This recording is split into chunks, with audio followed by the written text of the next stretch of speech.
Telesaúde Bahia, para profissionais de saúde da atenção básica que atuam na Bahia. Eu sou terapeuta ocupacional e fui convidada pela área técnica da pessoa com deficiência, né, a área técnica da Diretoria de Gestão do Cuidado, da CESAB, para bater um papo aqui com vocês sobre a classificação internacional de funcionalidade e capacidade de saúde, o modelo, né, da CIF, e as contribuições deste modelo para a qualificação do cuidado no SUS. Né?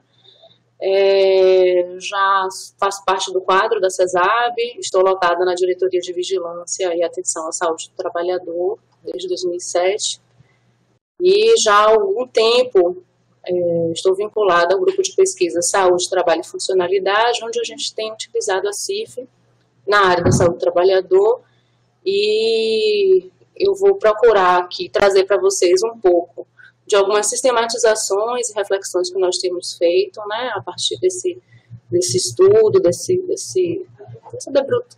debruçar sobre a CIF. E, na verdade, eu queria deixar claro que muito mais do que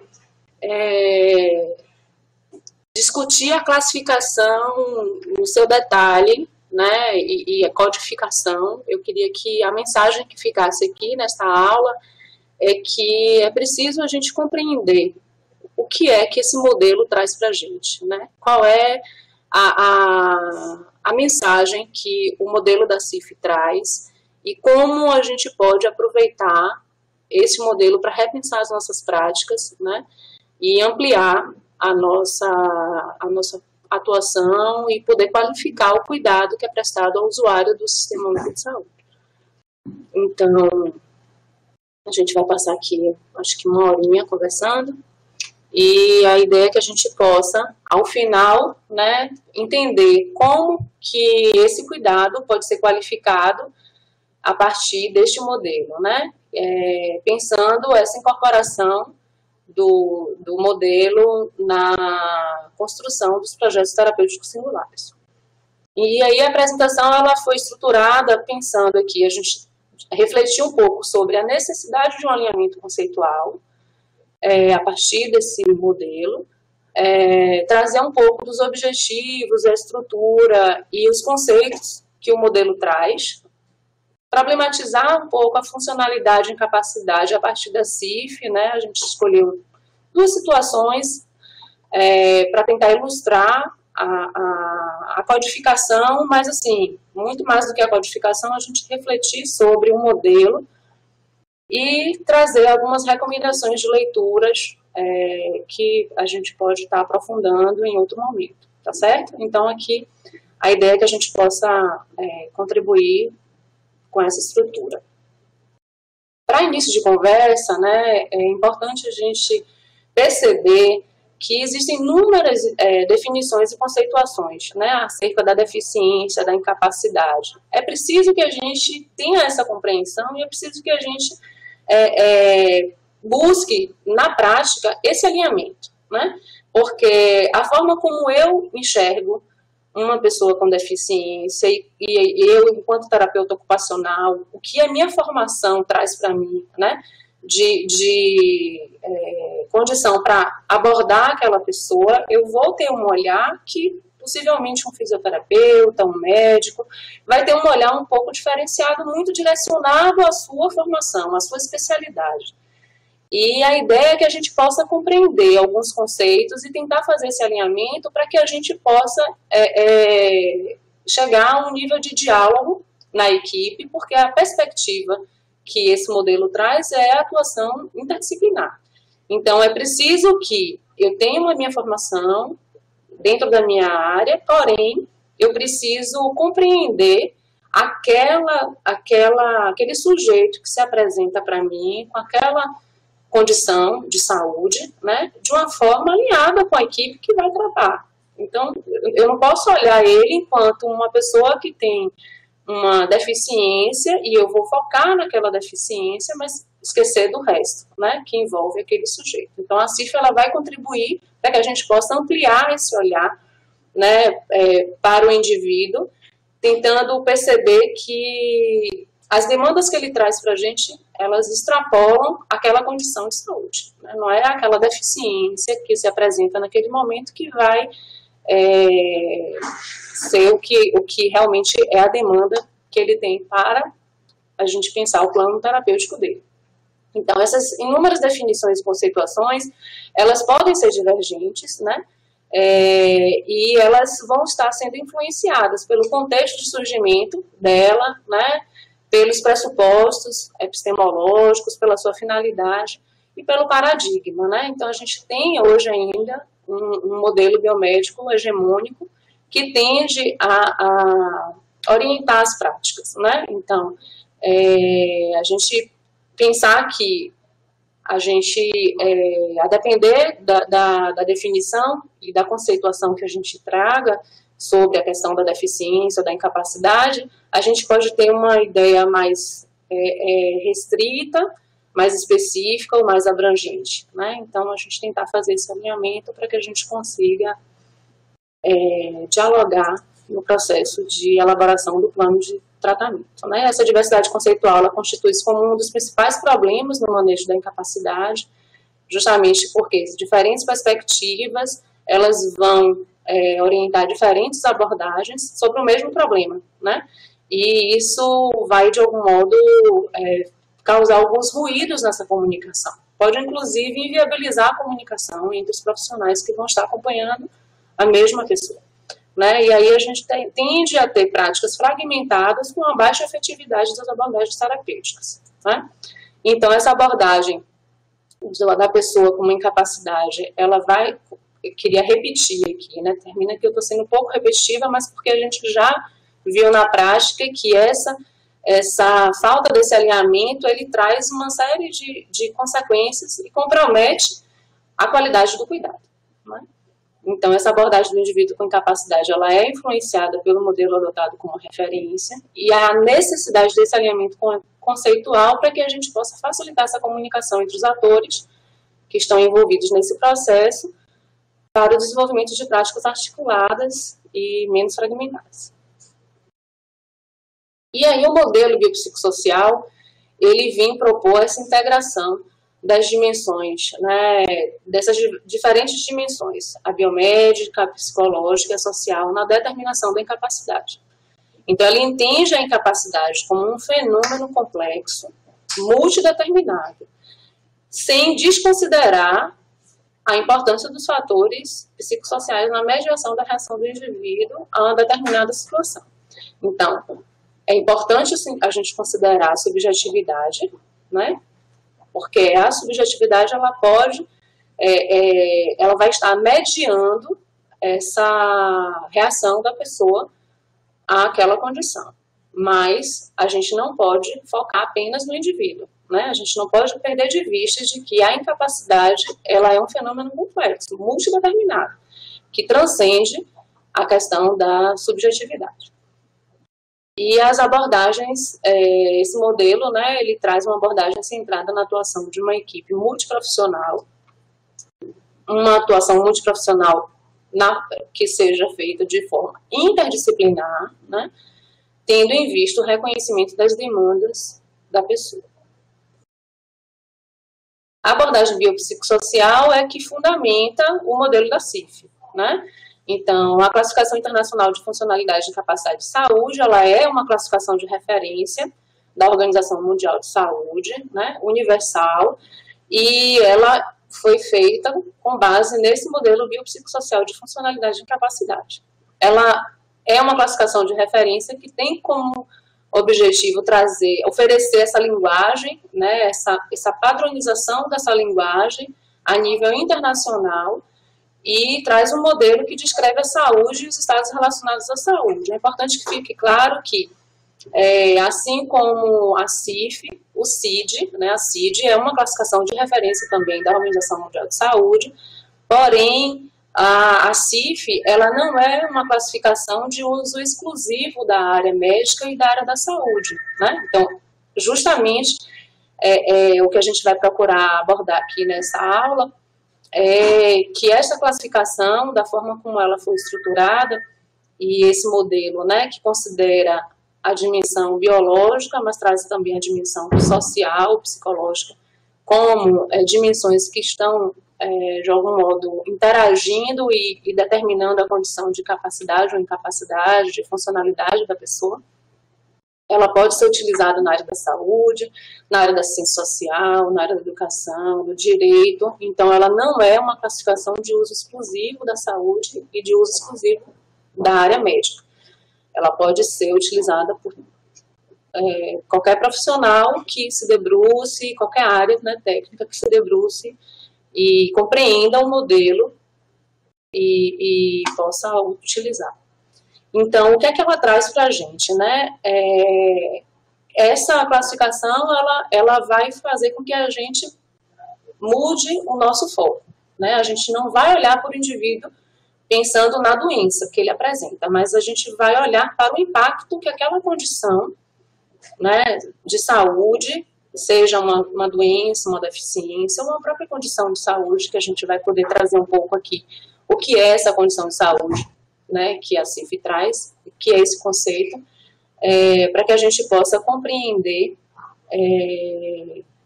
o que é que essa condição traz na sua vida, na vida da pessoa, né, qual é o impacto disso na vida da pessoa.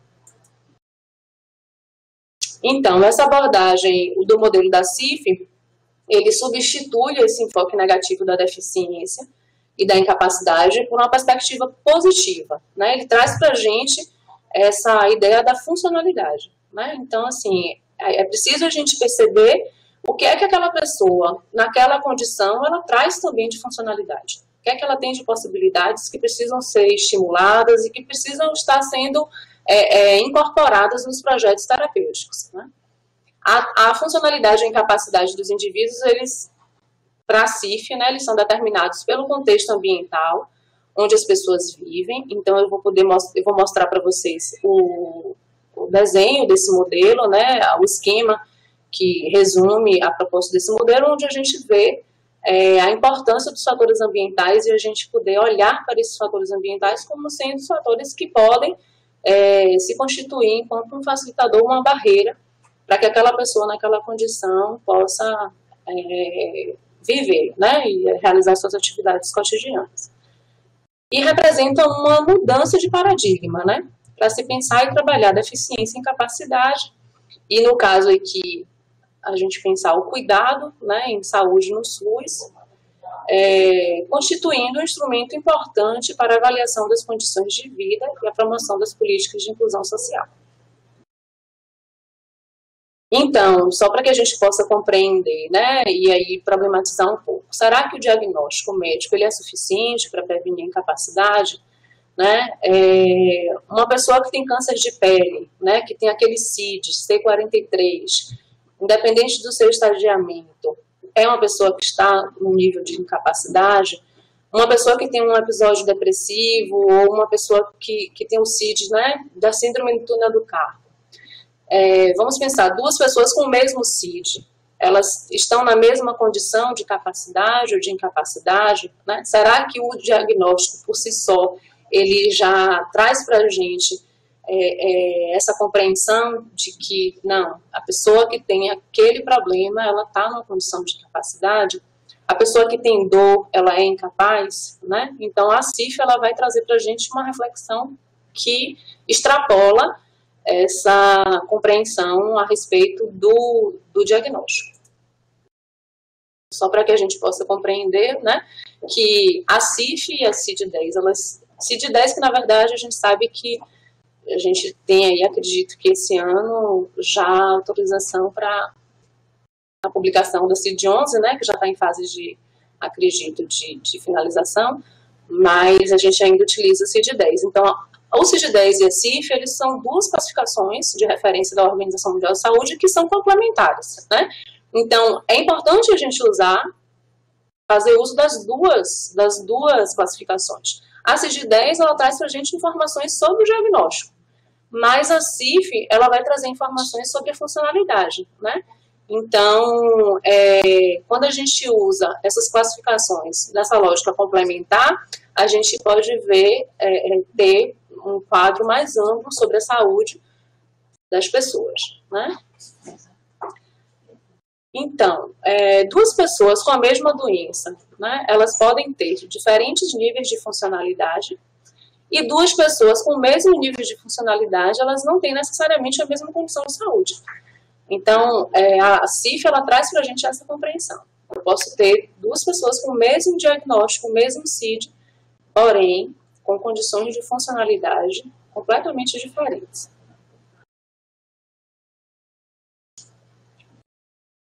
Para a classificação internacional de funcionalidade e incapacidade, né, a funcionalidade e a incapacidade de um indivíduo, ela é um fenômeno resultante dessa interação, né, do indivíduo, né, com sua condição de saúde e os fatores contextuais. Então, a partir dessa interação, a gente vai poder ver o impacto que essa interação, né, está resultando na vida da pessoa, e a partir daí a gente poder direcionar o nosso plano de tratamento.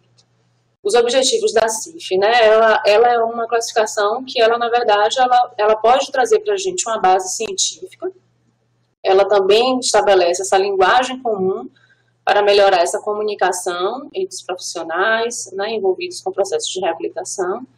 Ela pode ser um instrumento estatístico que permite a comparação de dados entre países, disciplinas relacionadas à saúde, serviços ao longo do tempo, né?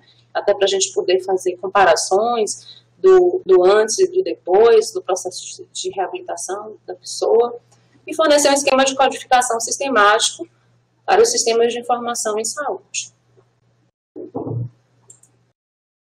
Então, o modelo da CIF, ele estrutura informações que estão organizadas em 3 componentes, né? A gente tem aqui o componente do corpo, onde a gente vai ver estrutura e função. A gente tem um componente de atividade e participação. E o contexto, que aí a gente tem, dentro do componente contexto, a gente tem os fatores ambientais e os fatores pessoais. Eu vou trazer para vocês aqui alguns conceitos da CIF, né, para a gente tentar caminhar nessa lógica do alinhamento conceitual. Então, para o modelo da CIF, estado ou condição de saúde, né, na verdade, é um termo guarda-chuva que não necessariamente está relacionado à doença e a distúrbio, lesão ou trauma única e exclusivamente, né? Ele também pode incluir outras circunstâncias, né, como a questão do envelhecimento, do estresse, uma anomalia congênita, ou uma predisposição genética, né? Então, não necessariamente estado ou condição de saúde está relacionada a uma doença ou um distúrbio, tá? Isso é bom que fique claro. Mas eu trago aqui alguns exemplos, né? Então, vamos lá. Condições de saúde que podem ser codificadas usando o CID-10, né? A gente tem a doença de Parkinson, síndrome do túnel do carpo, depressão, a gente poderia ter aqui a questão do envelhecimento, né? Como uma condição de saúde, uma situação de vulnerabilidade social, né? Então, uma pessoa que está numa condição de vulnerabilidade social, ela não necessariamente tem uma doença, mas ela está numa condição de vulnerabilidade social. E a gente trazer esta condição para, a partir daí, a gente perceber como é que a pessoa, naquela condição, ela está se apresentando do ponto de vista da funcionalidade, ou em que é que aquela condição, naquele contexto de vida, ela está tendo restrição na participação da vida cotidiana, né? E aí, essa figura esquemática que representa esse modelo, né, para que a gente possa compreender que a funcionalidade e a incapacidade, ela é resultado desta interação entre a pessoa que tem uma condição de saúde e os fatores contextuais, né? Então, vocês vão ver aí que a gente tem aí em cima o estado de saúde, né? A gente tem a pessoa, essa pessoa, a depender desse estado ou condição de saúde que ela se apresenta, ela pode ter alterações na função e estrutura do corpo e, a partir do seu contexto de vida, né? Ela pode ter barreiras que vão, de alguma forma, limitar restringir a realização de atividades e limitar a sua participação social, né? E aí a gente vê o impacto que essa condição e que aquela pessoa está se apresentando vai ter na vida dela. Só para que a gente possa simplificar um pouco esses níveis de funcionalidades ligados a uma condição de saúde, né? Esse é um quadro que a gente, na versão de 2002, a gente pode ver, né, da CIF. Então, a gente vê aqui, uma pessoa que tem uma condição de saúde, a gente traz aqui, né, a lepra. Ela, em termos de deficiência, né, pensando que a deficiência, eu vou falar um pouco sobre esse conceito para vocês a partir do modelo da CIF, mas a deficiência, ela está localizada na estrutura e função do corpo, tá? Então, a pessoa que tem lepra, ela pode ter uma perda de sensibilidade em extremidades. Essa perda de sensibilidade em extremidades, ela pode trazer uma limitação de atividade, né? Dificuldades para segurar um objeto, por exemplo. E isso pode restringir a sua participação por conta do estigma que a lepra traz na vida da pessoa, né? E aí, por conta desse estigma, ela pode ficar numa situação de desemprego. Então, não quer dizer que por ter lepra, ela não tem condição de trabalhar. Mas os fatores contextuais, né, o preconceito que existe com relação à lepra, pode ser a grande barreira para que aquela pessoa trabalhe, né? Então, é para que a gente possa perceber que, muito mais do que o diagnóstico, o fator aí ambiental, né, a questão, e aí quando a gente fala de fator ambiental na CIF, a gente não está falando de estrutura física, eu estou falando de sistemas, eu estou falando de questão cultural, né, a gente está falando também da atitude das pessoas, pode ser uma barreira para que aquela pessoa, naquela condição, tenha a sua vida produtiva, né, e exerça o trabalho. Né, um outro exemplo aqui, uma pessoa com vitiligo, né, que também é um problema que pode trazer uma desfiguração facial, né, um vitiligo localizado na face. A pessoa, ela pode não ter nenhuma limitação de atividade, mas ela pode não participar da vida social por conta desse preconceito, ou do medo que as pessoas podem ter de ser um problema infecto-contagioso, né. Então, aqui só alguns exemplos para a gente poder compreender o que é que o modelo traz para a gente.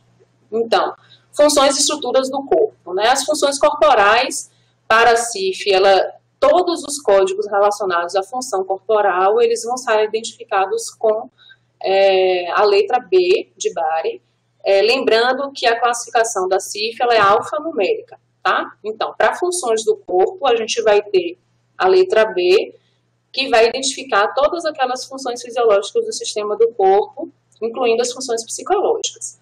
São 8 capítulos, né, que a gente vai ter na CIF, com o detalhamento das funções do corpo. Então, vocês vão ver que o B1 são todos os códigos relacionados às funções mentais. Então, o capítulo 1 das funções do corpo relacionado a funções mentais. O capítulo 2, então, B2, funções sensoriais e de dor. E por aí, né, a gente vai ter as funções de voz e fala, funções do sistema cardiovascular. Então, essa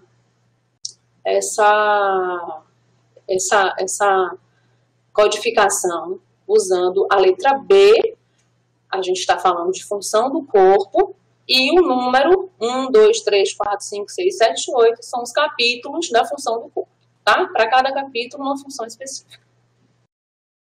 Para a estrutura do corpo, a gente tem todos os códigos identificados com a letra S, de structure, que são as partes anatômicas do corpo, tá?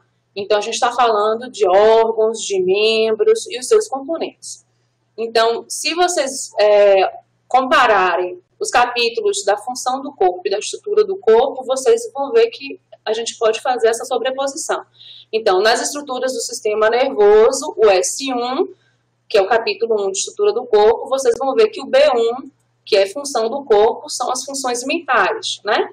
Então, vamos ver aqui, o B7, funções neuromusculoesqueléticas relacionadas ao movimento. A gente vai ver que no capítulo 7 de estrutura corporal, a gente tem as estruturas relacionadas ao movimento, tá? Então, função do corpo, B, 8 capítulos. Estrutura do corpo, S, 8 capítulos. Então, a deficiência, o conceito que a CIF traz de deficiência, são aqueles problemas nas funções ou estrutura do corpo, como uma perda ou um desvio significante, tá? Então, eu vou resgatar lá, dentre aqueles exemplos que eu trouxe nos estados de saúde, eu peguei aqui doenças de Parkinson, né? Que ela pode ser identificada pelo CID-10G20. Então, vamos dizer que aquela pessoa que tem um indivíduo que chegou lá no CREASE, né, no Centro lá de Reabilitação, Centro de Referência da Atenção ao Idoso, e ele tem já uma condição de Parkinson já diagnosticada. Ele pode se apresentar, né, com funções corporais alteradas. Gente, eu só queria deixar claro que aqui é um exercício. Não necessariamente quem tem Parkinson tem essas funções, essas estruturas que possam ser codificadas dessa forma, né? Então, é só mesmo para a gente poder entender que a condição de Parkinson pode trazer funções corporais alteradas. Então, aqui na CIF, movimentos involuntários, a gente vai codificar o capítulo 7 das funções do corpo. Então, B765 é o código relacionado a movimentos involuntários. Funções de energia, né? O B1, que é o capítulo 1, lembra? Funções mentais, 30. Funções emocionais, B1, 52. Então, aquele indivíduo que chegou para mim lá no CREASE com esse CID, ele tinha essas funções. Depois da minha avaliação, eu vi que ele estava com essas funções alteradas. E depois da minha avaliação, eu pude chegar lá na CIF e codificar, tá? As estruturas corporais alteradas, o cérebro, aí a gente tem aqui, esses códigos estão lá na CIF, naquele livrinho vermelho que vocês viram a foto, e as estruturas relacionadas a movimento, certo? Então, só para que vocês possam compreender que, para a CIF, a deficiência, ela vai estar localizada nesses problemas, nas funções e estruturas do corpo, tá? Sim, tudo está disponível online também. E é importante lembrar, né, que a CIF, ela pode ser consultada, né, pela internet. Está disponível. A gente tem aqui mais dois conceitos, né, que é de atividade e participação. Aqui eu trouxe separadamente para que a gente possa entender, né, que a atividade, apesar de elas estarem aqui na minha apresentação e na CIF, eu optei por trazê-las juntas, né, e a codificação a gente vai estar no mesmo domínio, mas a atividade está relacionada à execução de uma tarefa, uma ação por indivíduo, né, então a pessoa pode ter uma limitação na atividade, por exemplo, aquele idoso que chegou para mim numa condição de Parkinson, ele pode ter uma dificuldade para tomar banho sozinho, tá? E a questão da participação, que seria o envolvimento numa situação de vida diária, né? Então, a participação, para a atividade, a gente vai ver que existe limitação ou não, e a participação, a gente entende que pode ou não haver restrição para que aquela pessoa participe, né, daquela situação de vida. Aqui a gente traz como exemplo procurar ou manter-se no emprego, né?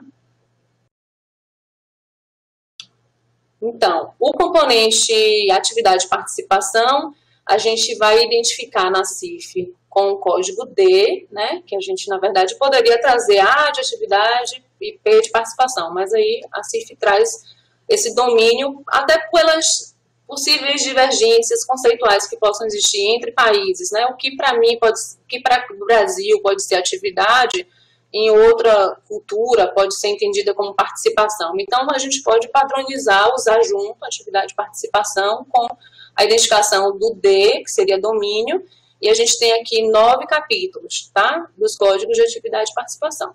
Então, a gente tem o D1, que é o capítulo 1 de atividade e participação relacionada à aprendizagem e aplicação do conhecimento, o D2, que são as tarefas e demandas gerais, o D3, comunicação, a gente vai ter códigos relacionados à mobilidade, cuidado pessoal, vida doméstica, as relações interpessoais, as áreas principais da vida comunitária, social e cívica, tá?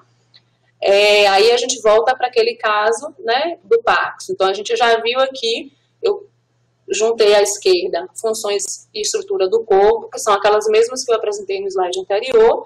Aí agora a gente avança um pouco para trazer a questão da atividade e participação. Então, aquela pessoa ela pode ter alteração no uso fino das mãos, que vai comprometer a utilização do uso fino das mãos em algumas atividades cotidianas, né? O movimentar-se pelos ambientes, a alimentação, o vestuário, fala, a vida comunitária, a participação, né, em atividades também de recreação e lazer e emprego. Então, a incapacidade, ela vai agora, a gente vai entender esse conceito de incapacidade e funcionalidade justamente a partir do momento que a gente vê aquela condição de saúde podendo ou não gerar uma deficiência e o impacto que isso vai ter na vida da pessoa, tá? Mas para que a gente possa ver a questão da incapacidade e da funcionalidade, a gente vai precisar entender o contexto de vida dessa pessoa, tá? Para a gente entender o que é que pode contribuir para que aquela pessoa fique ou não nessa condição de incapacidade. Então, os fatores ambientais, eles compõem um ambiente físico, social e atitude, no qual as pessoas vivem e conduzem sua vida, tais como, né, produtos, ciclos de convívio, instituições, normas sociais, a questão cultural, as crenças e atitudes das pessoas, né, o ambiente físico, os fatores políticos. Então, é tudo que está extrínseco ao indivíduo, né? E os fatores pessoais também estão dentro desse componente contexto, né? E diz respeito às características particulares do indivíduo que a gente precisa considerar no nosso processo de avaliação, né? Então, quais são as suas características, que aí a gente vai ver dados também relacionados à sua condição, que não são relacionados à sua condição de saúde, mas sim a questão de gênero, idade, raça, a questão do preparo físico, estilo de vida, né? E aí é importante deixar claro aqui que os fatores pessoais, eles são considerados, né, no modelo e a gente precisa incorporá-lo, né, nessa compreensão da avaliação da funcionalidade, da incapacidade, porém, a CIF ela não traz codificação para os fatores pessoais, né?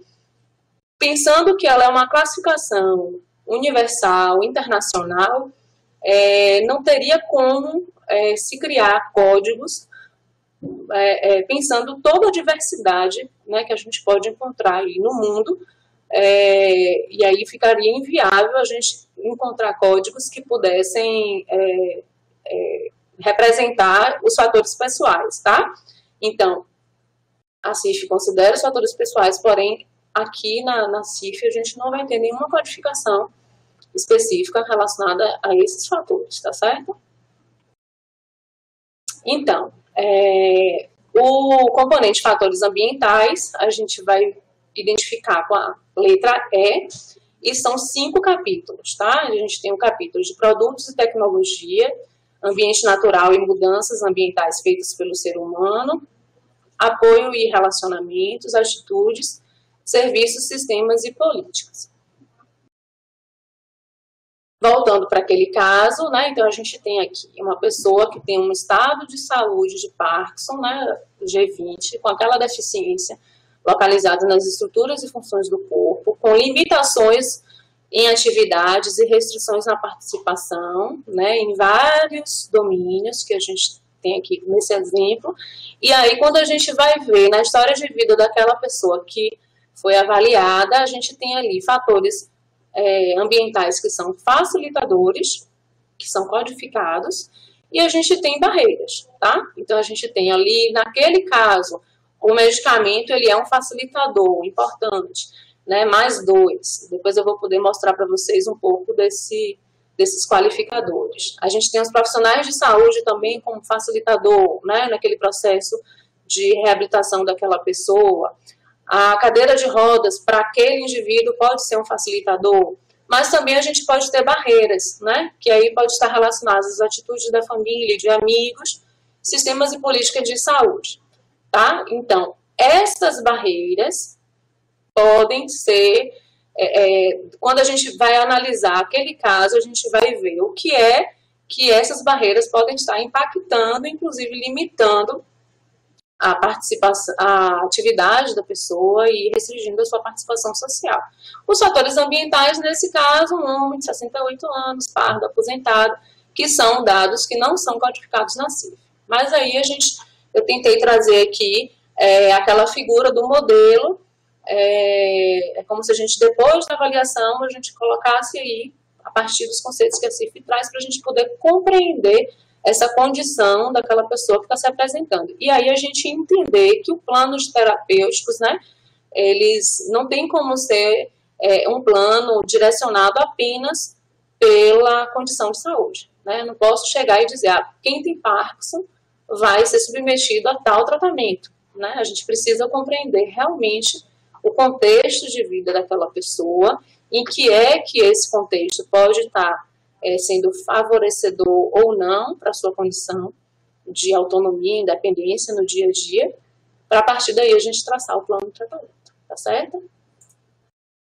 Então, faltam mais 2 conceitos aqui para a gente poder fechar essa parte conceitual. A funcionalidade para o modelo da CIF é um termo que abrange as funções do corpo, estrutura, atividade e participação e vai denotar esses aspectos positivos da interação entre o indivíduo que tem uma condição de saúde e os seus fatores contextuais, ambientais ou pessoais, tá bom? E a incapacidade é o inverso, né? Ele é um termo abrangente que abrange deficiência, limitação de atividade, restrição de participação e vai dar para a gente essa ideia dos aspectos negativos dessa interação do indivíduo com aquela condição de saúde e os fatores ambientais. Contextuais, né? Que aí a gente tem o fator ambiental e pessoal. E aí, para a gente ver essa estrutura hierárquica da CIF, ela é uma classificação apresentada para a gente em 2 partes, tá? A gente tem a parte 1, que diz respeito à funcionalidade de incapacidade, e a parte 2, que são os fatores contextuais. Cada parte tem 2 componentes, né? Então, a parte 1, funcionalidade e incapacidade, a gente vai ter funções e estrutura do corpo e atividade de participação. E os fatores ambientais, contextuais, a gente tem os componentes ambiental e pessoal. Em cada componente, as categorias elas são organizadas nessa lógica de ramificação, né? Raiz, tronco, ramo e folhas.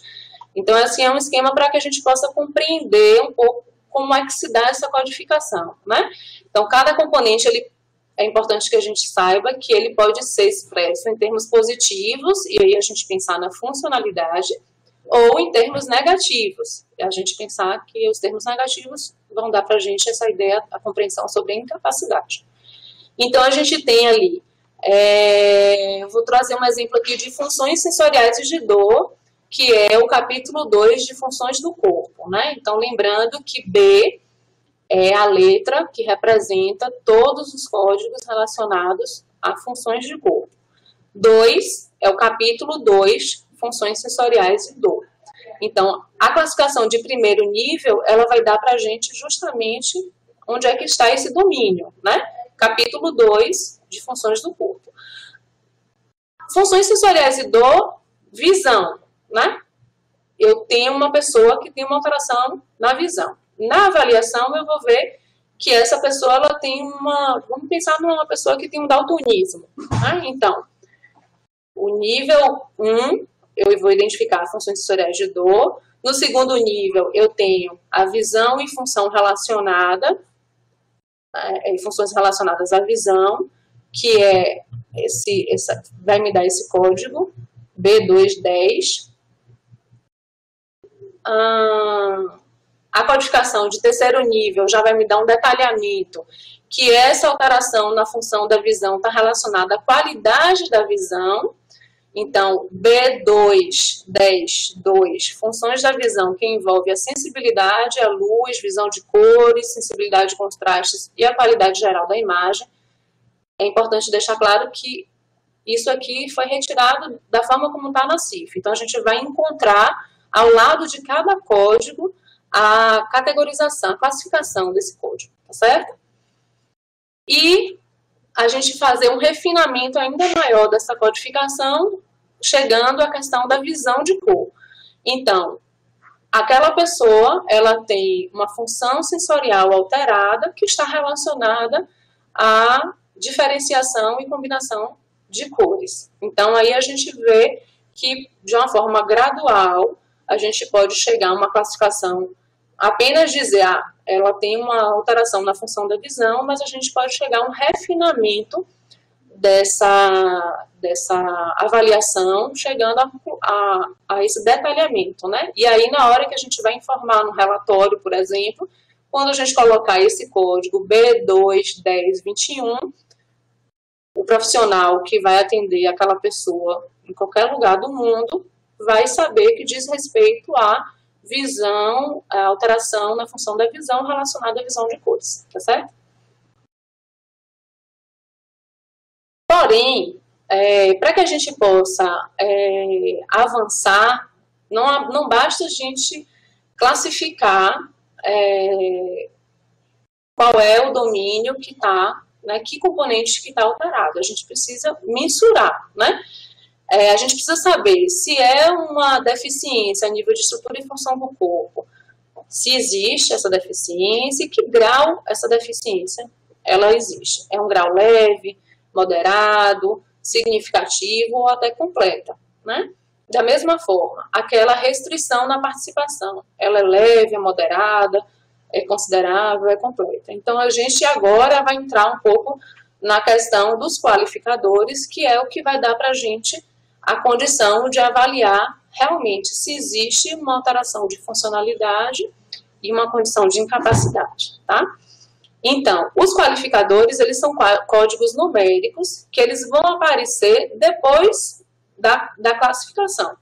Então, a gente vai chegar lá, vocês viram que a gente classificou agora a visão de cores alterada, função da visão de cores, mas após aquele código, a gente coloca um ponto, e o que vier após o ponto são os qualificadores. É o que vai dar para a gente essa ideia da presença e gravidade daquele problema, e também vai dar ideia para a gente se por exemplo, aquele fator ambiental ele é uma barreira ou um facilitador, tá certo? Então, para a função do corpo, a gente vai ter apenas um qualificador. É um qualificador comum com a escala negativa utilizado para indicar a extensão ou magnitude da deficiência. Então, o ponto zero, depois do código de função de corpo, ele vai dar para a gente uma ideia de que não existe deficiência. Então, eu poderia pegar aquele código da visão de cores, B210.2, ponto zero, não tem alteração naquela função. Mas eu posso botar o ponto 1 se existe uma alteração leve daquela função. O ponto 2 é se é uma alteração moderada. O ponto 3 se é uma deficiência grave. O ponto 4 seria uma deficiência completa, tá? Ponto 8 não especificada e ponto 9 não aplicável. Então, aqui eu vou trazer para vocês aquele exemplo, né? O B210.2.1. que é a deficiência, ponto 2, né? Então, ponto 2 é uma deficiência moderada na função da visão relacionada com a diferenciação e a combinação de cores. Para a estrutura de corpo, a gente pode ter até 3 qualificadores. Então, eu trouxe aqui um exemplo do S7300. Esse é um código de estrutura do corpo relacionado à estrutura do braço. Então, só lembrando que o S7, a gente está falando do capítulo 7 de estrutura de corpo. Então, S7300 está relacionado à estrutura do braço. Eu queria chamar a atenção de que tem um erro aqui, né, nesse exemplo, mas como vai ficar gravado, vai ser possível a gente perceber aqui, ó. 7300.213. Então, eu tenho 3 qualificadores relacionados a essa função, essa estrutura alterada. Então, o primeiro qualificador, que é o 2, vejam aqui na primeira coluna, esse é um qualificador que vai dar para a gente essa ideia sobre a extensão da deficiência. Então, ponto 0, nenhuma deficiência, ponto 1, deficiência ligeira, ponto 2 é uma deficiência moderada. Então, nesse caso, a gente está falando de uma pessoa que tem uma estrutura de braço com uma deficiência moderada, tá? Ele tem uma alteração na estrutura de braço que gerou uma deficiência moderada. O segundo qualificador, que é aí que está o erro, na hora que eu fui escrever, eu me atrapalhei, eu botei aqui, né? O 1, nesse exemplo, ele é uma ausência total, né? Mas aqui no texto vocês vão ver que eu coloquei a ausência parcial, tá? Me desculpem, foi um equívoco aqui, eu não consegui alterar a tempo da aula. Mas a gente tem, então, uma pessoa que tem uma estrutura, uma deficiência moderada, causada por uma ausência total do braço, localizado em ambos os braços. Então, vejam que o terceiro qualificador, que é o 3, na última coluna, ele representa ambos os lados. Então, para quem trabalha a nível de centro de reabilitação, esse pode ser um detalhamento importante, certo? Mas, digamos, quem está trabalhando na atenção básica, pode ser que saber que aquela pessoa com alteração no braço tem uma deficiência moderada, isso pode ser o suficiente para pensar aquela abordagem daquela pessoa e seu plano de tratamento. Então, não quer dizer que a gente tenha que utilizar todos os códigos, mas é importante que a gente saiba das possibilidades, né? Então, a gente pode mensurar a extensão da deficiência, qualificar a natureza dessa deficiência e a localização, se é do lado esquerdo, direito, em ambos os lados, parte anterior, parte posterior, certo? A gente tem como refinar esses dados na codificação. E aí os qualificadores é que vão dar para a gente essa condição. Para atividade de participação, os qualificadores, eles vão ter uma outra conotação. A gente vai ter aqui o primeiro qualificador, ele é um qualificador de desempenho, então ele vai dar, quando a gente colocar o código ponto, o que vier logo após o ponto, que é o primeiro qualificador, ele vai dar uma ideia para a gente do que atividade de participação que aquela pessoa tem uma restrição numa situação de vida, né? Então, é o desempenho dessa pessoa. Quando a gente colocar o segundo qualificador, esse segundo qualificador está relacionado à capacidade.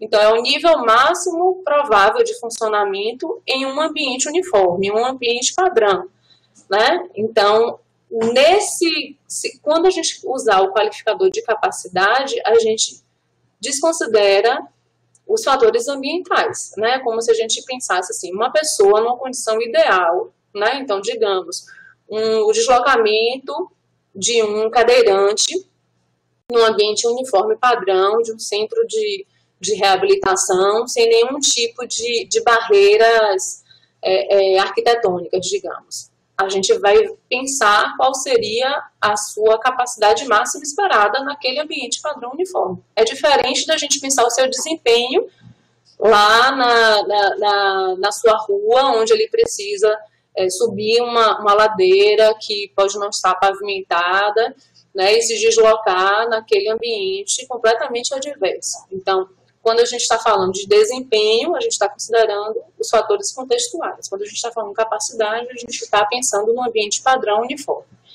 Então, aqui a gente tem aqui esse exemplo, né, andar curtas distâncias. Então, andar curtas distâncias é a codificação, né, D4500, após o ponto, o que vier logo após, eu estou falando de andar curtas distâncias no ambiente da vida cotidiana da pessoa, aí eu vou avaliar o desempenho. O segundo qualificador vai me dar a ideia do que seria o esperado no ambiente padrão. A pessoa naquela condição de saúde, como é que seria para ela andar até 1 quilômetro, né, curtas distâncias, naquelas condições uniformes, tá? E o qualificador de desempenho e capacidade, a gente pode ter mais 2, né? Então, pense que a gente tem o que seria essa matriz de formação padrão, desempenho e capacidade, mas a gente pode chegar a um refinamento para pensar o qualificador de capacidade com auxílio e o capacitador de desempenho, o qualificador de desempenho sem auxílio, tá? Então, a gente pode chegar até 4 qualificadores. O que é importante a gente saber aqui é que o primeiro qualificador diz respeito ao desempenho, que é a condição de vida, a pessoa numa situação de vida, como é que aquela atividade de participação, naquele contexto, pode estar alterado de um nível leve, moderado, grave ou completo, e uma pessoa, a capacidade, a gente pensar que é a capacidade da pessoa no ambiente padrão.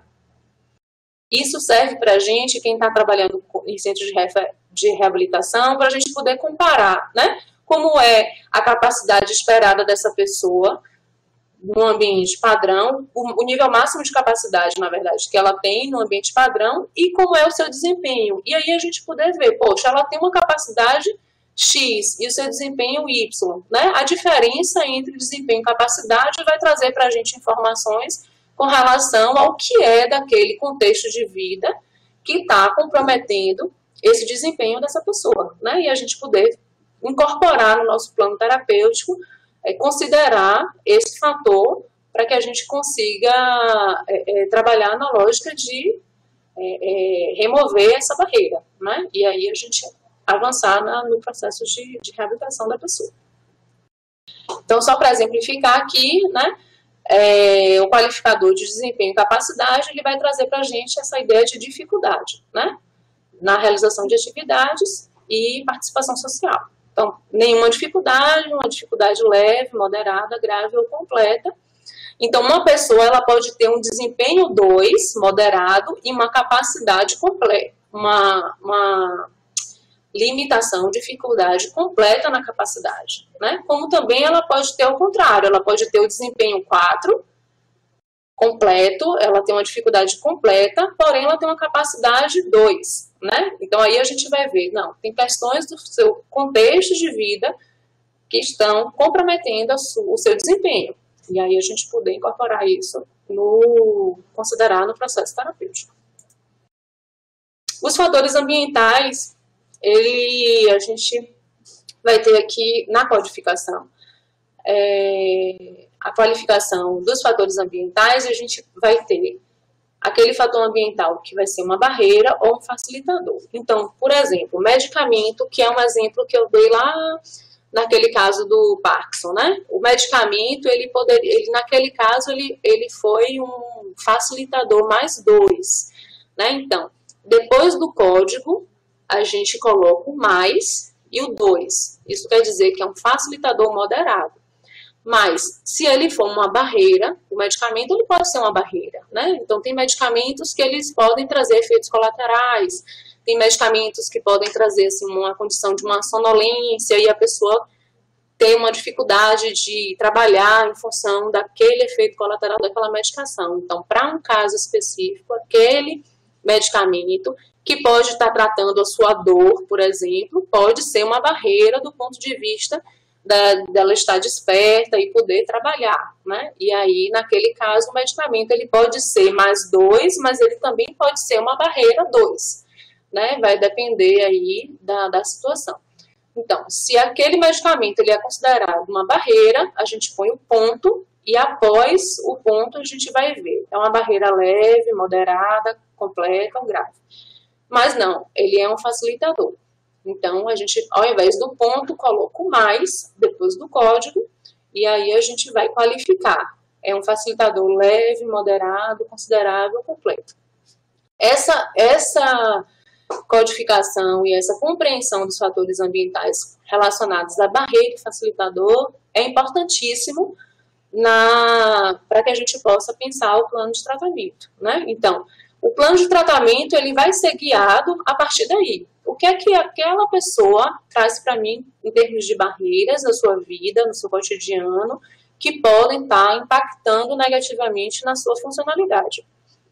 Essas são barreiras que a gente vai precisar ver que estratégias a equipe multiprofissional e que articulações serão necessárias do setor saúde, inclusive com outras áreas, para que a gente consiga criar a condição para que aquela pessoa mude essa condição de incapacidade para funcionalidade. Da mesma forma, os facilitadores, né? Quando a gente identifica facilitador, eu tenho um facilitador leve, mas eu posso tornar esse facilitador um facilitador considerável, completo, né? Então, um facilitador, ele pode também a gente atuar na lógica de fortalecer, né? De potencializar o que é facilitador e neutralizar na medida do possível o que é barreira. Então, só para fechar essa ideia da CIF, dos conceitos da CIF, a questão da discussão de acessibilidade, de capacidade e incapacidade transcende a essa questão dessa ideia da condição de saúde, né? Eu espero que a gente consiga compreender muito mais do que codificar, compreender o que é que o modelo traz para a gente a respeito da condição de funcionalidade e capacidade. Aqui é um quadro síntese da estrutura da CIF, só para que a gente possa fechar essa parte. Então, a gente tem aqui, né, como eu falei, a CIF ela traz duas partes, uma parte relacionada à funcionalidade de incapacidade e a outra parte relacionada a fatores contextuais. Para cada parte, a gente tem dois componentes. Então, na parte 1, funcionalidade e incapacidade, a gente vai ter os componentes relacionados a funções e estrutura do corpo, e a gente vai ter os componentes, o componente atividade e participação. Na parte 2, que são fatores contextuais, a gente tem os fatores ambientais, né, que a gente acabou de ver, a parte de barreiras e facilitadores, e a gente tem os fatores pessoais, que são aqueles fatores que eu já trouxe para vocês, que esses são fatores que não são codificados, tá certo? Então, para cada componente, a gente vai ter domínios, né? Então, o componente função e estrutura do corpo, a gente vai ter o domínio função do corpo, que a gente viu que são identificados pela letra B, e a gente tem a estrutura do corpo, que são os códigos identificados com a letra S. A gente tem na atividade de participação o domínio das áreas da vida, né, que são as tarefas e as ações que as pessoas realizam no seu dia a dia. Os fatores contextuais, nos fatores ambientais, a gente está falando das influências externas sobre a funcionalidade e a incapacidade, e os fatores pessoais dizem respeito às influências internas, né? As influências que os fatores daquele indivíduo podem trazer na sua condição de funcionalidade e incapacidade. Os construtos, né? A gente viu que para a função e estrutura do corpo, a gente vai ter mudanças na função do corpo, que são aquelas mudanças fisiológicas, ou aquelas mudanças nas estruturas corporais, anatômicas. E na atividade de participação, a gente vai poder ver capacidade e desempenho. Lembrando que capacidade, a gente está falando da execução de tarefas em um ambiente padrão, e desempenho, a gente está falando da execução de tarefas em um ambiente habitual. Na parte de fatores contextuais, a gente está trabalhando com impacto facilitador ou limitador das características, né, do mundo físico, social e de atitude. E a gente tem a parte de impacto dos fatores pessoais, a gente tem o impacto dos atributos de uma pessoa.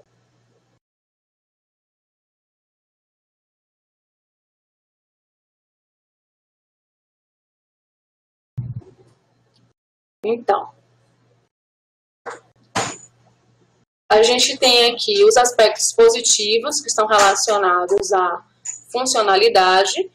Na parte de função de corpo, função e estrutura do corpo, a gente está trabalhando com a integridade da função ou da estrutura e a atividade de participação, né? A gente vai ver o aspecto positivo dessa interação, vai dar para a gente a ideia de funcionalidade. Então, a gente tem facilitadores do contexto.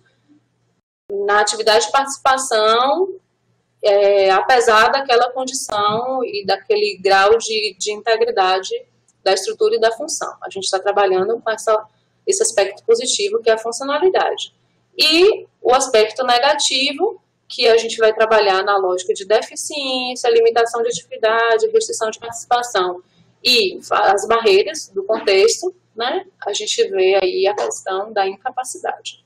Então, essa é uma síntese do resumo sobre essa estrutura da CIF, para que a gente agora possa tentar aplicar um pouco em algumas situações, tá? Tá. Antes disso, a gente pensar, né? Por que falar da CIF na qualificação do cuidado, né? Então, a gente pensar que, através da CIF, a gente pode trabalhar construindo indicadores de funcionalidade e incapacidade, avaliar a funcionalidade e incapacidade, identificando as capacidades, as limitações frente aos fatores contextuais daquela pessoa, né?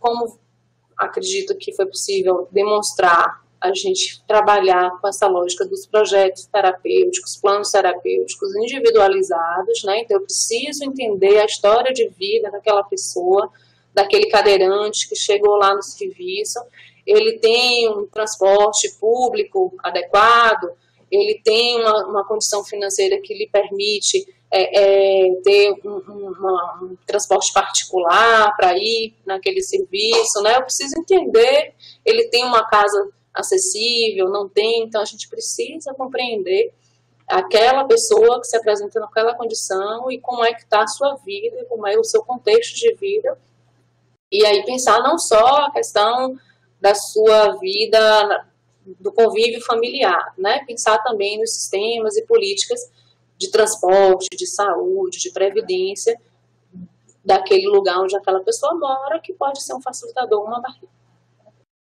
Dar visibilidade a essas barreiras ambientais, assistência prestada, para que a gente possa pensar essa articulação com representatividades, com outros setores, né?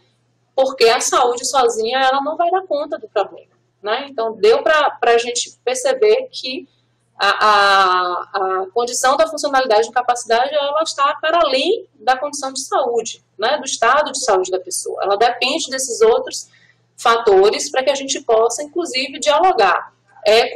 Com o setor, é para aceitar aqui? Eu estou sem saber. Vai precisar editar essa parte.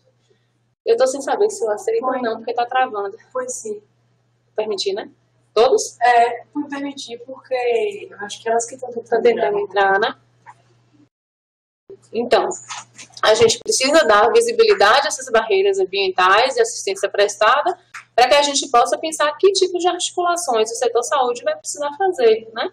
Porque não adianta a pessoa ir para aquele centro de reabilitação que tem uma equipe multiprofissional que trabalha já com o modelo da CIF incorporado, que tem todo um recurso e uma infraestrutura para possibilitar aquela reabilitação da forma ideal, mas se lá fora, no dia a dia, na vida, naquela sociedade, ela vai encontrar barreiras. Então, a gente precisa, sim, dialogar, identificar essas barreiras para que a gente possa ver que níveis de articulações a gente pode fazer com os outros setores para que a gente consiga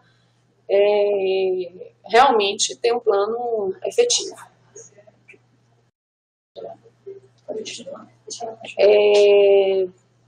E também para o levantamento de necessidades relacionadas aos serviços, sistemas e políticas, né, os recursos auxiliares, dentre outros, que serão necessários. Aqui? Para? Pode continuar. Depois eles cortam essa parte. É só para tirar a pessoa, que não era a menina, não, que estava tentando entrar. Ah, tá. Foi isso. Aí se aparecer de novo. Eu posso. Mas como é que a gente fecha a participação? Porque agora a gente permitiu. Aí eu acho que qualquer pessoa. Não, mas eu acho que qualquer pessoa que quer. Não? Todo mundo que vai perguntar. Tá. E aí eu excluo, né? Aí a gente disse que não. Isso. Obrigada, Inês. Algumas técnicas. Mas aí, Thiago vai editar, né, Thiago? Eu vou até. Como é que tá aí? Aqui para dizer em que momento é. Que só é 1h03. Tá. Então, mas por que falar da CIF para a qualificação do cuidado, né? Então, continuando aqui, a gente pensar que a incorporação desse modelo possibilita a gente ampliar a visão sobre as condições de saúde em que se encontra a população, né? E criar possibilidades de intervenção cada vez mais eficazes, bem como a melhoria da saúde das pessoas e a qualidade do atendimento e do tratamento, né? E aí a gente incorporar esse olhar para em que condições as pessoas vivem, qual é o impacto disso na sua vida e na sua condição de saúde e funcionalidade, né? A gente deslocar esse foco da atenção da doença para o impacto na vida da pessoa, né? Então a gente vai, não quer dizer que a gente vai desconsiderar a condição de morbidade e mortalidade, não. Mas a gente vai se preocupar com a questão da funcionalidade, da incapacidade, que é justamente o impacto que aquela condição está trazendo para a vida da pessoa. Daí a gente pensar essas necessidades de políticas de saúde, de educação, formação profissional, educação permanente, né, voltadas para a compreensão do impacto das condições de saúde na vida das pessoas. Para a gente problematizar um pouquinho a funcionalidade de incapacidade a partir dessa concepção do modelo da CIF, a gente vai trazer aqui duas situações, tá? Então, a primeira situação, que eu estou chamando de caso 1, diz respeito a uma criança de 8 meses que apresenta síndrome congênita do Zika vírus, né, com quadro de microcefalia. A mãe adquiriu a Zika na gestação e descobriu a síndrome na 30ª semana de gestação. A criança apresenta atraso no desenvolvimento neuropsicomotor, com uma hipertonia global, importante limitação visual e audição preservada. A criança não rola, quando em prono ela inicia um controle cervical, mas não é capaz de manter a postura.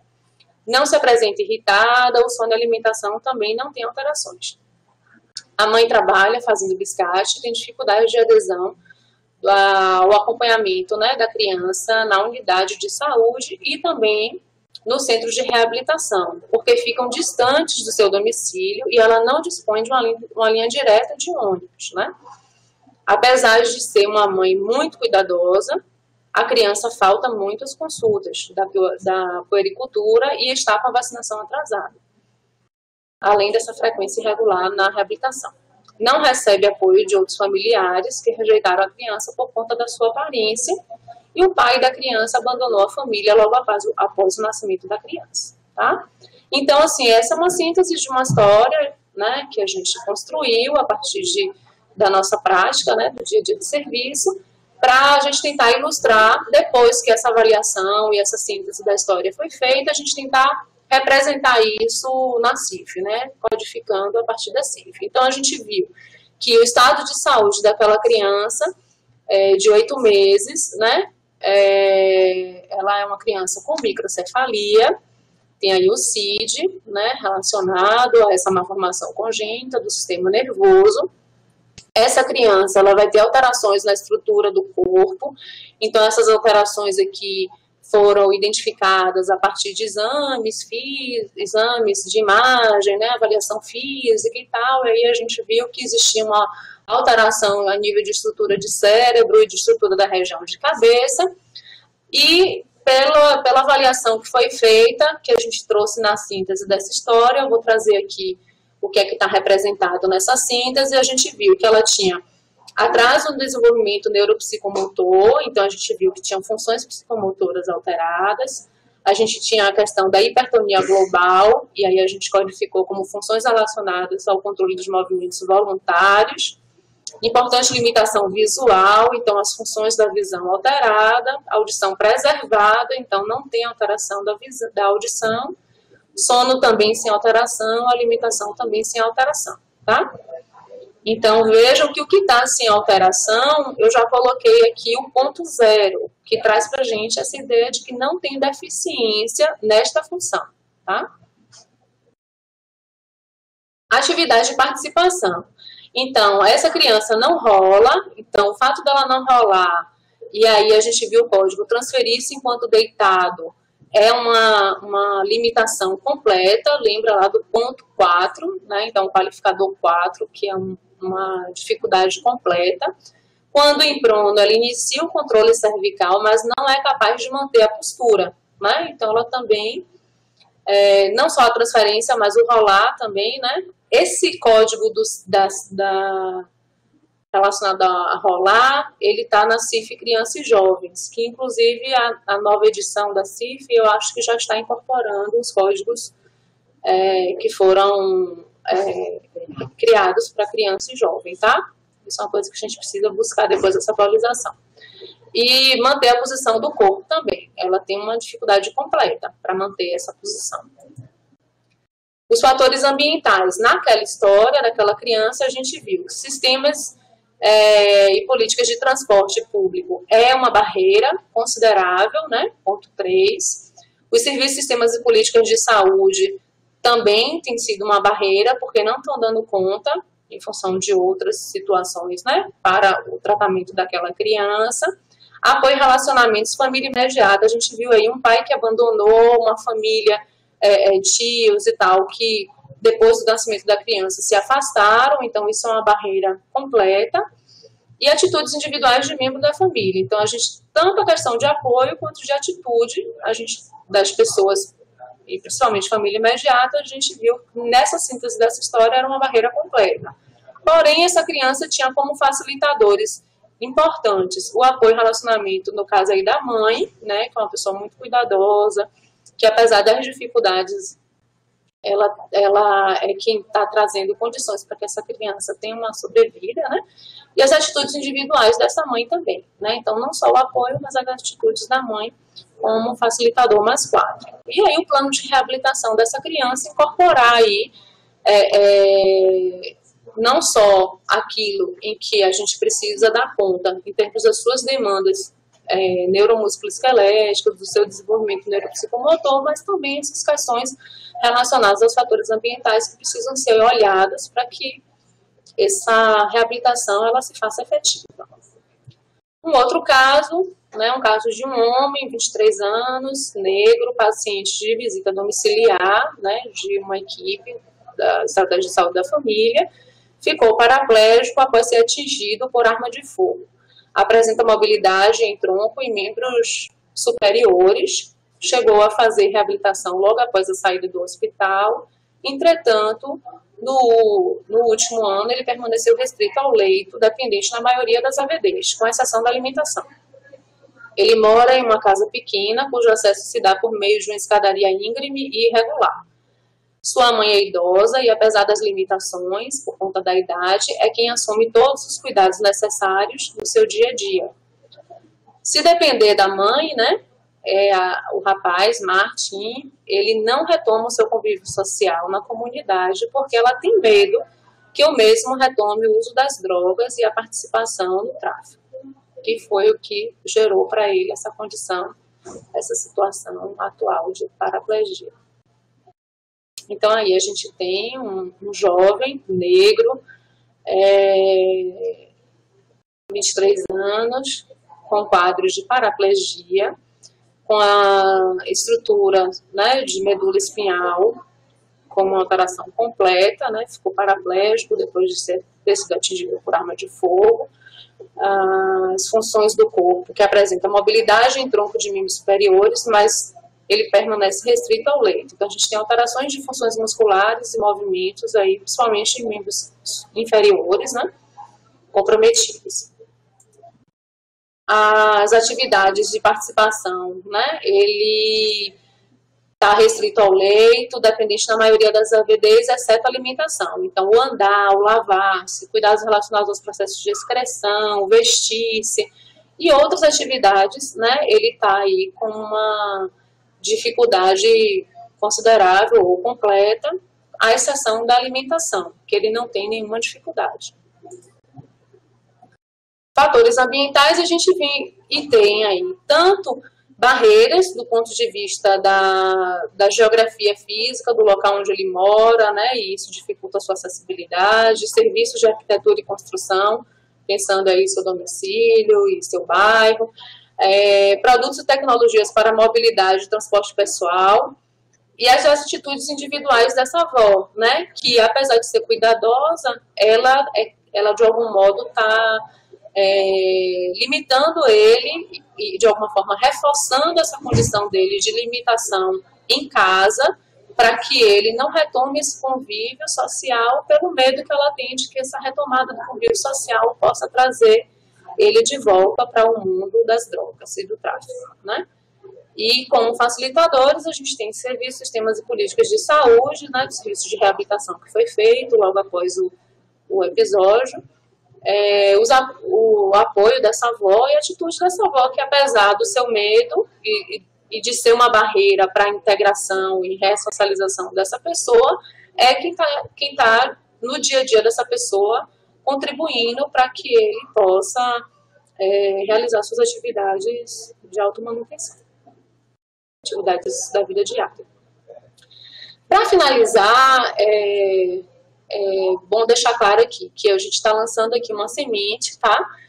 A gente não pretende esgotar essa conversa nesse momento, né? Mas aqui a ideia é a gente passar essa concepção do modelo da CIF, e eu trouxe aqui alguns recortes, né? E vou trazer de uma forma bem rápida, mas como vai ficar disponível a aula para vocês, vocês vão poder ver algumas referências de leituras, né, do que já está sendo publicado a partir da utilização da CIF, não só na parte da reabilitação, na área da reabilitação, mas também na área da atenção básica, né, e também na formação profissional, né, porque a gente já compreende que a nossa formação ela precisa incorporar esse referencial, né, para que a gente possa ter essa visão mais ampliada.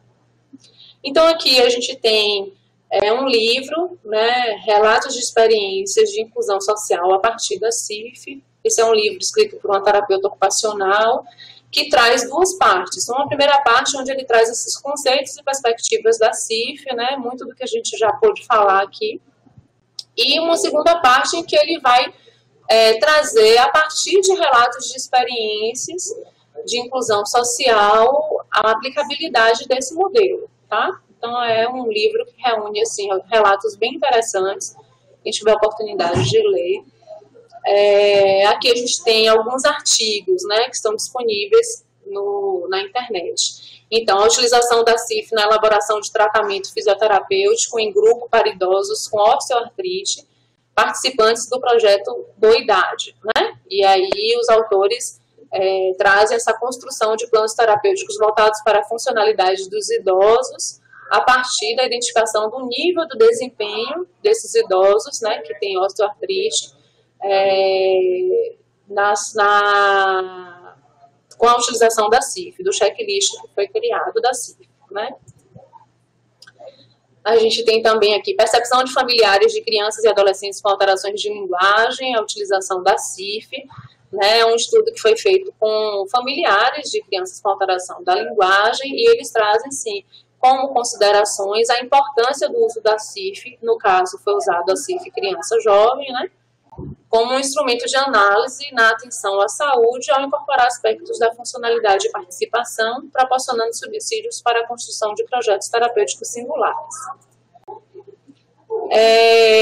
Mais voltado para a atenção básica, né, a gente tem aqui alguns estudos de Eduardo Santana de Araújo, né, com outros autores. Esse estudo especificamente, eles trazem, eles problematizam a utilização, né, do CIAP, que é a Classificação Internacional da Atenção Primária, né, e eles trazem que essa classificação, ela não aborda as questões da funcionalidade da incapacidade, nem as relações dos fatores ambientais no desempenho humano, né, e ele faz essa comparação, o que é que a CIF traz, né, que não é contemplado nessa Classificação Internacional da Atenção Primária e que pode trazer de contribuições para os processos de trabalho, né, no nível da atenção básica.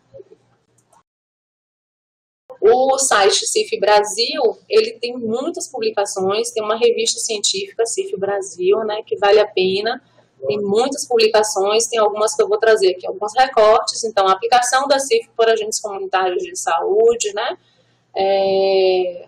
onde os autores perceberam que foi possível proporcionar esse conhecimento de informações importantes sobre a funcionalidade e incapacidade, que puderam ser tabuladas, interpretadas, né? Então, essas informações que foram geradas ali na abordagem do agente comunitário de saúde, no momento do cadastramento daquelas famílias, da visita domiciliar. A Classificação Internacional de Funcionalidade e Capacidade de Saúde, o ESUS e o TABWIN, as experiências de Barueri e Santo André, em São Paulo, né? Então, eles trazem essa aplicação da CIF na atenção básica, incluindo propostas de inserção dessa ferramenta nesse novo sistema público de informação que é o ESUS, né, e as formas de aplicação e tabulação dos dados. Então, a gente pensar aí, enquanto uma ferramenta estatística também, né, a CIF. A CIF nos sistemas municipais de saúde, né, a CIF nos sistemas de informação em saúde, que diferença isso vai fazer? Então, são estudos que trazem reflexões interessantes para a gente. A CIF e sua importância nas políticas públicas, indicadores de saúde sobre funcionalidade e incapacidade, né, já sendo pensados a partir do modelo da CIF. O PEMAC, né, e a inclusão de indicadores de funcionalidade humana nessa avaliação da qualidade, né, da atenção básica. E aqui, um último estudo que eu vou trazer, que eu acho que é bem oportuno para a gente fechar essa conversa, que é um estudo que traz uma discussão sobre essa perspectiva da utilização da CIF na prática interdisciplinar, certo? Então, ele propõe essa reflexão e ele chega à conclusão sobre a importância da utilização do modelo no ensino, no favorecimento da comunicação intraprofissional, na elaboração dos planos terapêuticos pautados pela integralidade, na formulação de informações estatísticas, né? E aí esse é um estudo de revisão de ele traz vários relatos de experiências e estudos, né, que eu vou trazer aqui algumas sínteses a partir desse estudo. Então, algumas considerações que os autores trazem com relação a essa classificação, né, no caso a CID e a CIF, a importância da utilização de forma complementar dessas duas classificações, quando elas juntas produzem informações que permitem, né, essa percepção mais abrangente da saúde, da condição de saúde da população, podendo respaldar decisões institucionais e políticas públicas.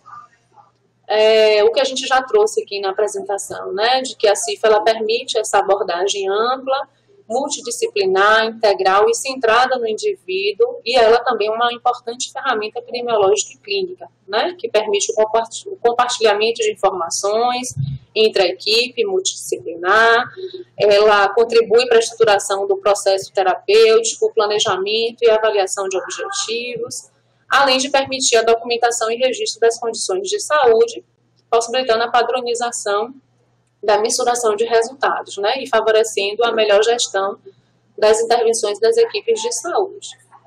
É interessante que esse estudo, ele traz para a gente informações sobre os aspectos legais que a gente tem aqui no nosso cenário, né, no contexto brasileiro, que possibilitam essa normatização do uso da CIF no Brasil.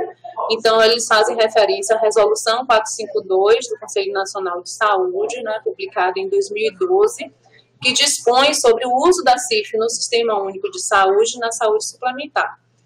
Trata-se da utilização da CIF e sua incorporação aos sistemas de informação, né? Então, ela é uma resolução que já orienta esse uso e respalda esse uso também, né? A rede de cuidados da pessoa com deficiência no âmbito do SUS, instituída por meio da portaria 793 de 2012, ela considera a incorporação da CIF como uma base conceitual, né? E todo aquele alinhamento que a gente fez no início da aula, respaldando aí o que já está previsto na rede de cuidados da pessoa com deficiência.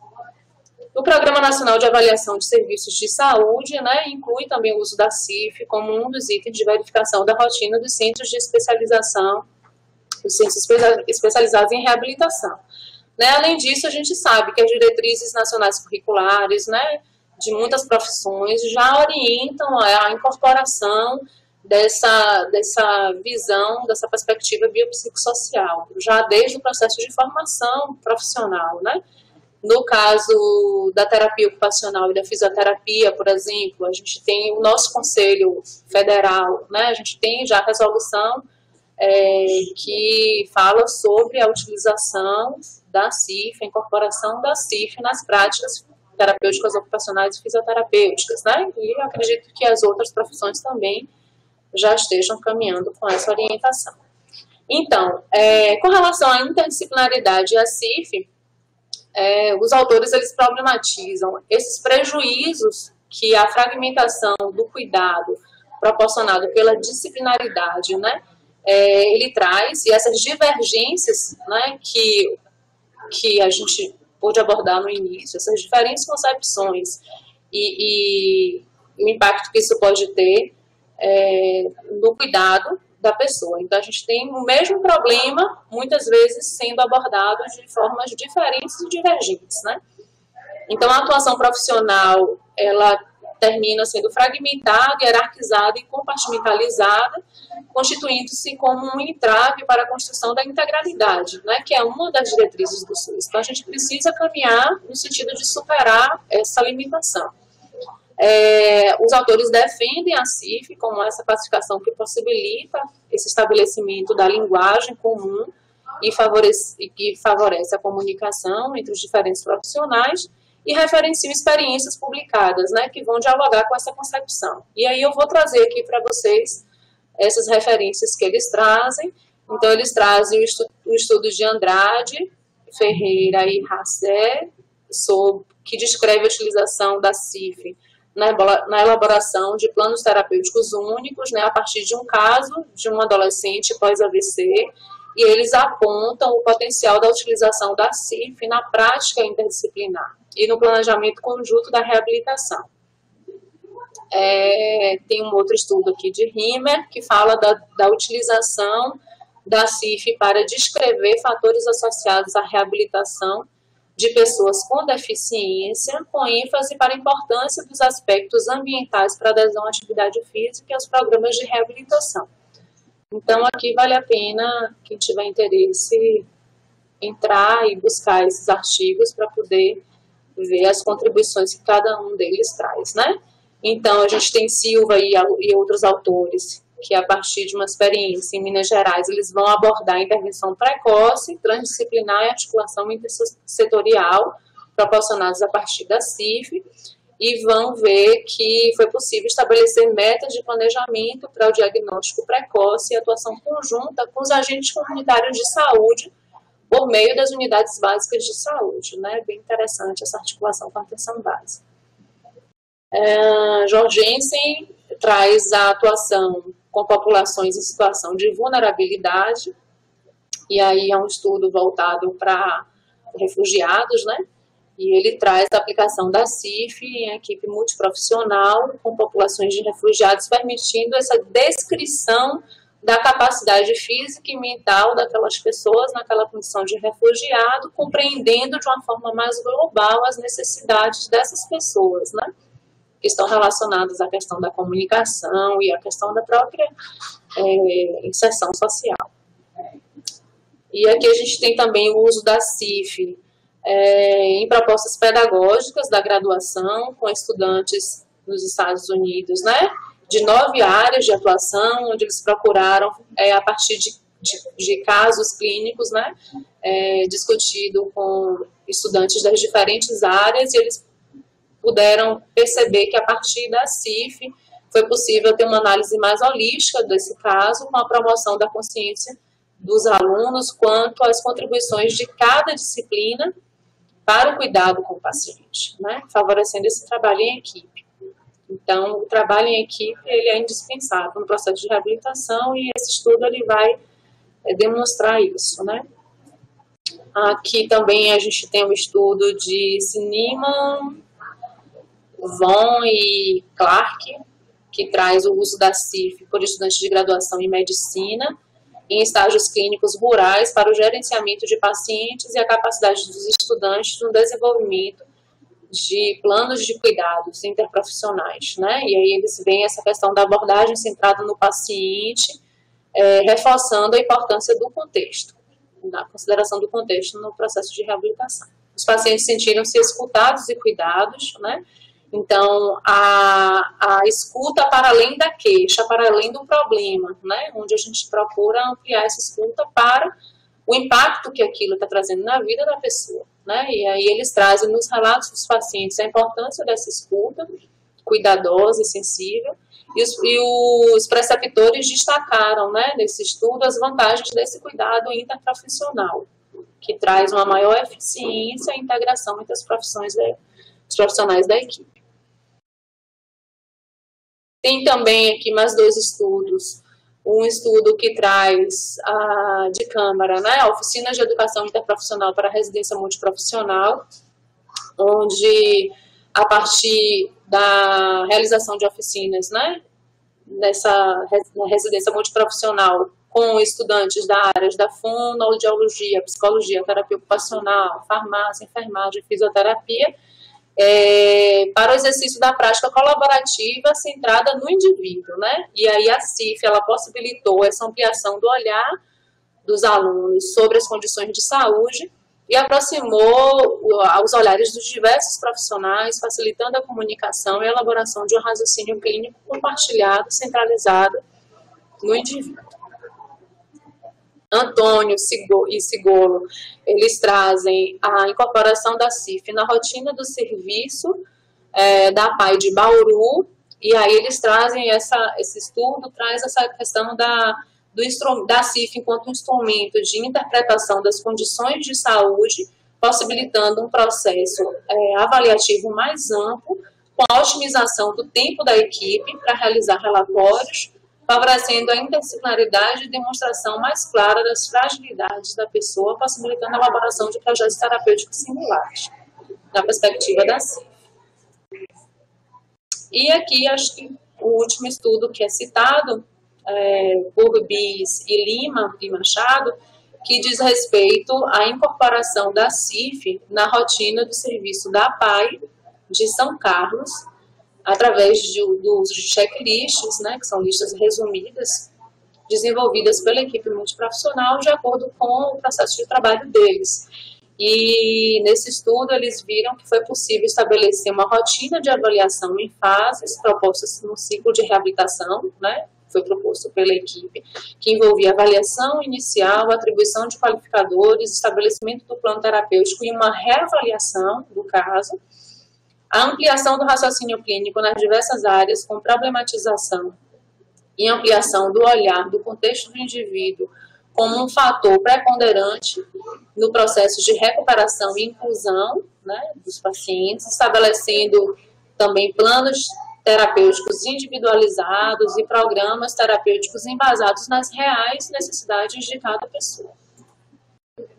Então, para fechar, né, eu acho que a gente pensar que, sim, o modelo da CIF ele traz benefícios, né, para a rede de atenção à saúde do SUS, e pensar a incorporação desse modelo nas nossas práticas, ele é indispensável e necessário, né, e a partir desse modelo a gente poder avançar com a caracterização de aspectos, ter essa compreensão mais ampliada, né, sobre os aspectos relacionados ao estado e condição de saúde das pessoas, subsidiando a construção desses processos terapêuticos individualizados, né? Então, acho que esse é um salto que esse modelo traz para a gente poder perceber que cada pessoa, independente da sua condição de saúde, ela vai trazer uma demanda, porque ela está inserida num contexto, e a gente precisa considerar esse contexto na avaliação da sua funcionalidade e da sua capacidade.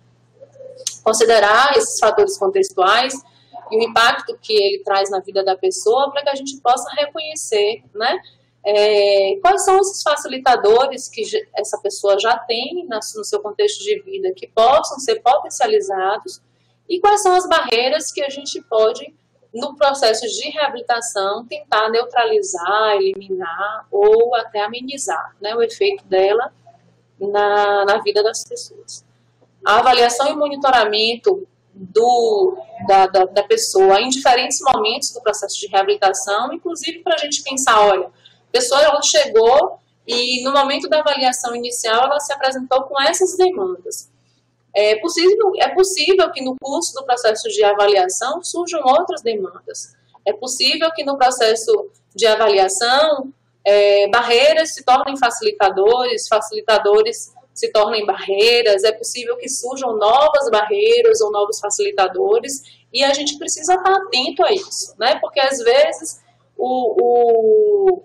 a evolução do paciente ela não está acontecendo a contento, porque existem fatores que precisam ser considerados. Então, a gente poder reavaliar dentro dessa perspectiva, para poder ver que novas situações estão se apresentando e até a gente poder concluir a respeito de que nós atingimos o nosso objetivo e de que aquela alta ela é possível, né, daquele paciente que está sendo acompanhado, por exemplo, no centro de reabilitação.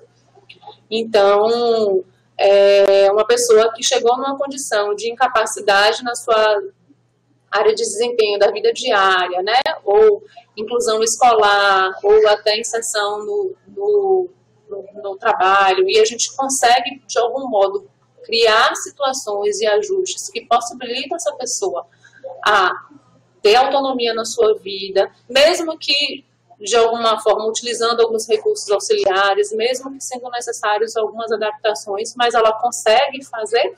O fato dela ter a deficiência não é o que vai incapacitá-la, né? Então, a gente precisa realmente perceber essa evolução do paciente e chegar à conclusão a respeito da sua alta, né?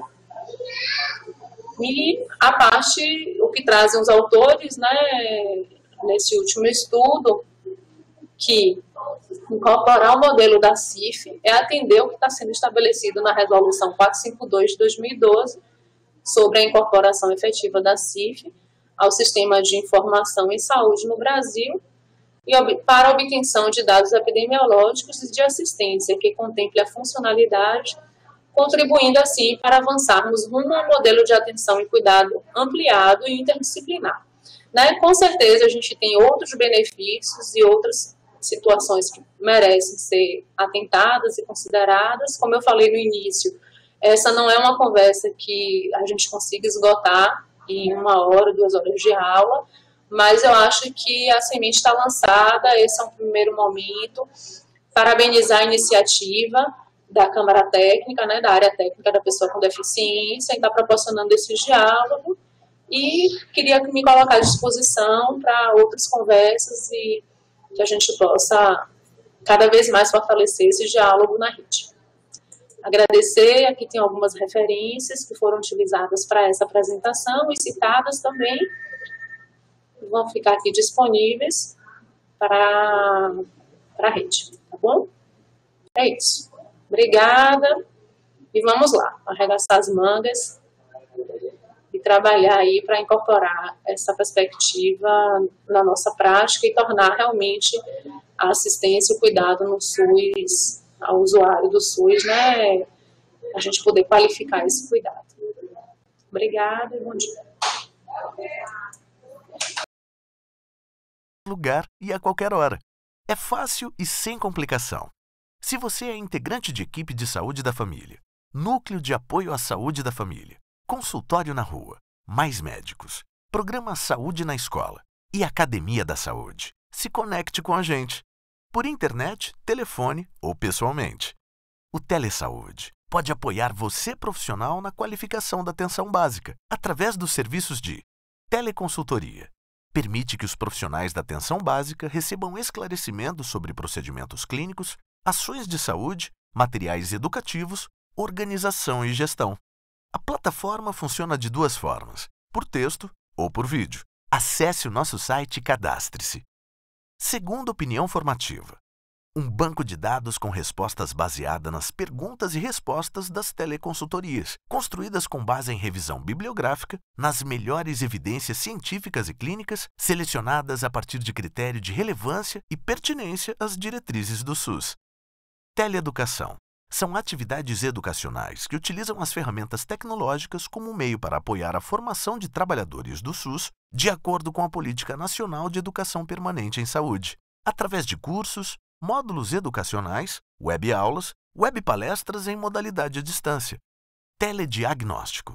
Oferta nacional de telediagnóstico da Bahia com o objetivo de facilitar a realização de exames de eletrocardiograma, ECG, e a disponibilidade de laudos à distância no âmbito da atenção básica.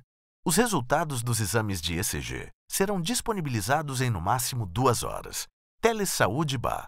Serviço que oferece suporte para soluções da atenção básica e auxilia na decisão clínica do seu dia a dia. Saiba mais: www.telesaude.ba.gov.br